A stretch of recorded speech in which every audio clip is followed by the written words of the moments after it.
that was to be said has been said. As Said said, I've had a chance to go back to Somalia a few months back to reconnect back with the land that I had left as an innocent 7-year-old 21 years ago.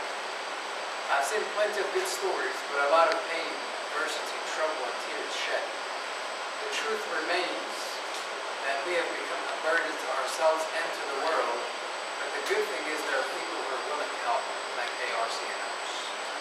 The fact remains that 99% of everyone who was killed in Somalia from 1991 to this day was killed by another Muslim Somali.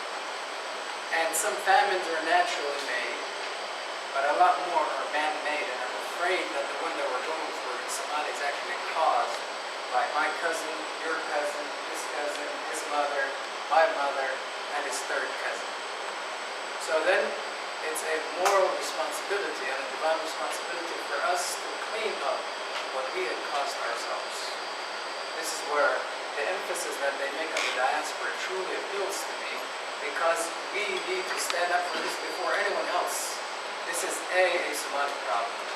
That means that we ethnic Somalis have more responsibility than the international community, than America, than Kenya, than Ethiopia, than Djibouti, than ARC, and all these. It's great that people can help, but the greatest amount of responsibility is on you and on myself.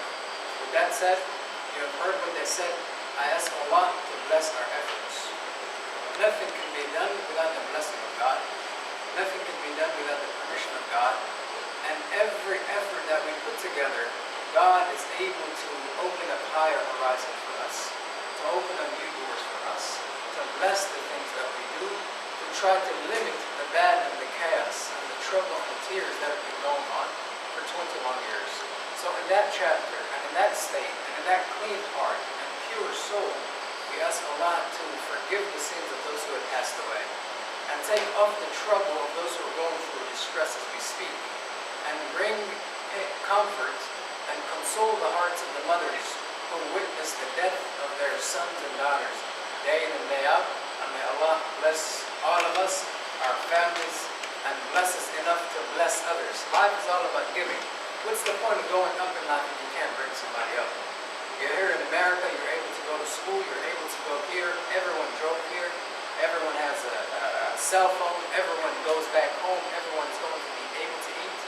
Life is not worth living on your own, because you were not born by yourselves. 2 people brought you into this world, and they cared for you. The only time you're going to be alone is when you die, because no one else has to die for you to die. So then, let's embrace this mindset that life is just not about me as an individual. It's about the people that I care the most about. It's about my mother and my aunt. I've got cousins living all across Somalia. I've got them in Muluk and Abdullah and Balambala and Gilo and Mogadishu and all over the place. Their joy is my joy. Their pain is also my pain.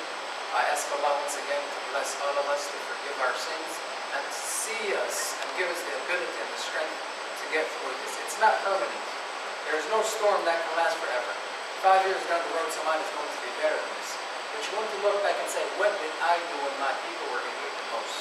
I hope, inshallah, all of us will look back and say, I donated a few dollars for a cause that I believe in and a problem that my people are going through. Thank you, and God bless you. Thanks to Muhammad. Now we're going to go with the question and answer session.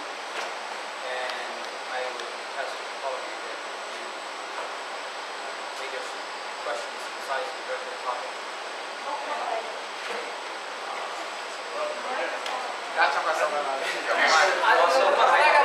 I think the fasting is contributing to my...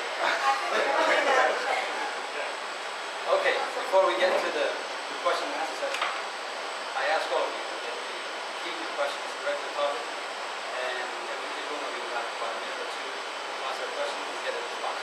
So, you raise your hand, you will go in order from the first one you raise it to the last. I think she was first. Lady first. Go ahead. No, I'm fine. I think that's the last one.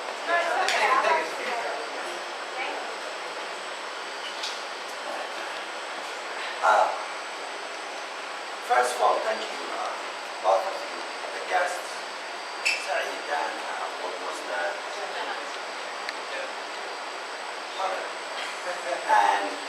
Also, the student association, I think they left, and the youth group, Wada and Hill group. I think many people are doing wonderful activities. The response so far is great, mashallah. However, I think it's kind of scattered and disorganized very best as far as Ohio is concerned. So I would say maybe it's better to coordinate together and maybe it's okay, different groups doing different things for the same purpose, but why not coordinate and do it together at the same time? Many times, people came to us and said, I am a director of one of the mosques, and they say we need to raise funds for the family in Somalia. And the first question I asked them was, how do you deliver? What are you going to do? Do you have a 501c? Do you have a non-profit organization? Do you know anybody who's doing this besides you? And most of the times the answer is no, unfortunately. So people are aware of the situation, they want to do something, they want to help, but there's some kind of disconnection and confusion somewhere. So I think what your organization is doing is a good start. And I think before we leave from this meeting, I think we have to come up with some idea on how we're going to come up with the $10,000 in the match-up fund. That should be part of the agenda before we leave today. Who's going to collect, how we're going to collect, because that's $90,000. Forget about the 10,000. It's just the 90,000, that free money, easy for our needy people back in Somalia. So shame on us if we don't collect this $10,000 somehow, in some way. That's my comment. But I have a question about, did you already have a representative in Ohio? How do you wanna engage the Ohio community, especially Congress community? What are your plans? Are you coming just to give us a lecture and leave, or there are some plans about future cooperation? Thank you. Thank you very much. What's your name? Matt. I think you pointed two things. Before I answer your question, it's very important when you say it's marching, or even more than marching is not 50-50. You break that down, there's another 10,000. I'm sorry, I apologize. So, but no, that's good. I misspoke. No, that's good. 10,000 you raise, we're going to raise 90,000. You're right. That was outside. We will try 90,000. Yeah. You raise $1 million, you're going to raise $9 million. Yeah, I That's what get you're committed. Seriously, this is how much we are trying to say. The Somali community also raised it for 45,000, and generally we're raising it 100,000, just like that. Just like that, less than a week. So that's how much we're trying to do.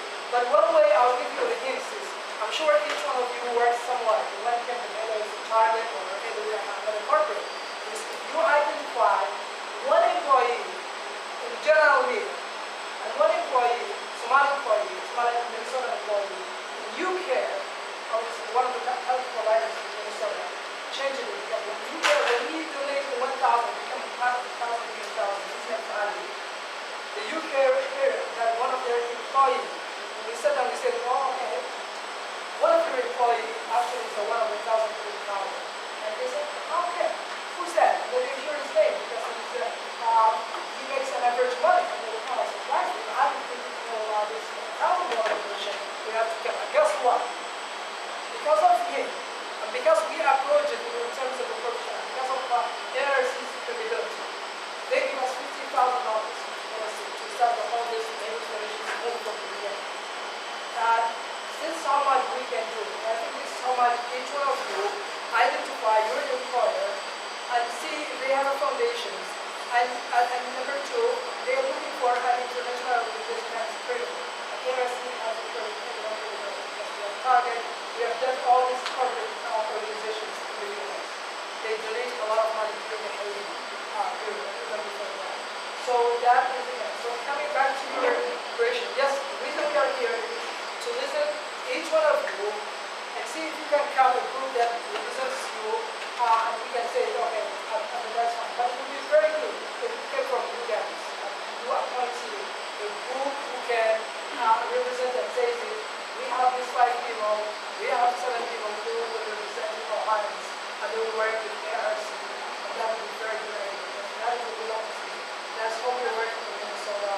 That's how we are working. So if you have, I think I'll leave it to you guys to discuss and comment on that. But we are willing to work with the group that we don't. I think So the next question, please. Go ahead. No, go ahead. Go ahead.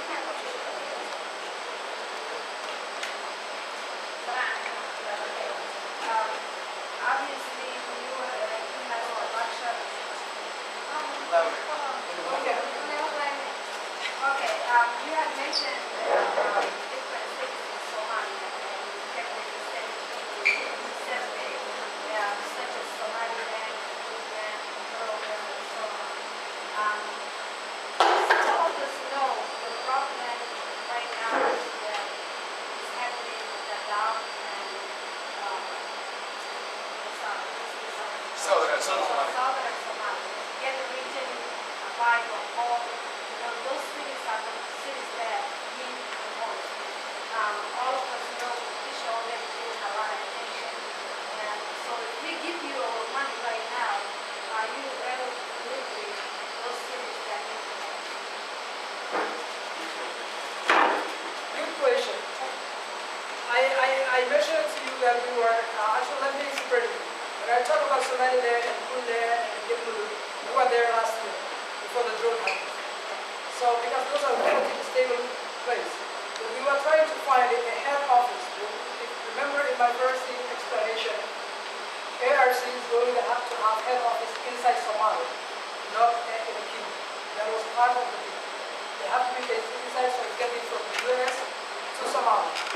And so what we were trying to we have a partner in Galkari and Hawa, but also we were trying to identify in Hargeisa and also in Garowe and also another part of the Yemen area. That was the last before the famine happened. Now, because of the famine, we are in Mogadishu under the transition of the government. We are also exploring the South Central part of Bay, Bako, Lower Shabelle, Gedo, all those parts of that. We are exploring. That's why we are having people, a team built in Minnesota. They came from those areas, so they have relatives in those areas. So they will make telephone calls. So we have 5 to 10 questions. They will ask you, yes, if it's family related, they will ask you, how's the neighbor doing? Are they getting enough food? Is there a clinic available there? So before we respond to that, those are actual control areas.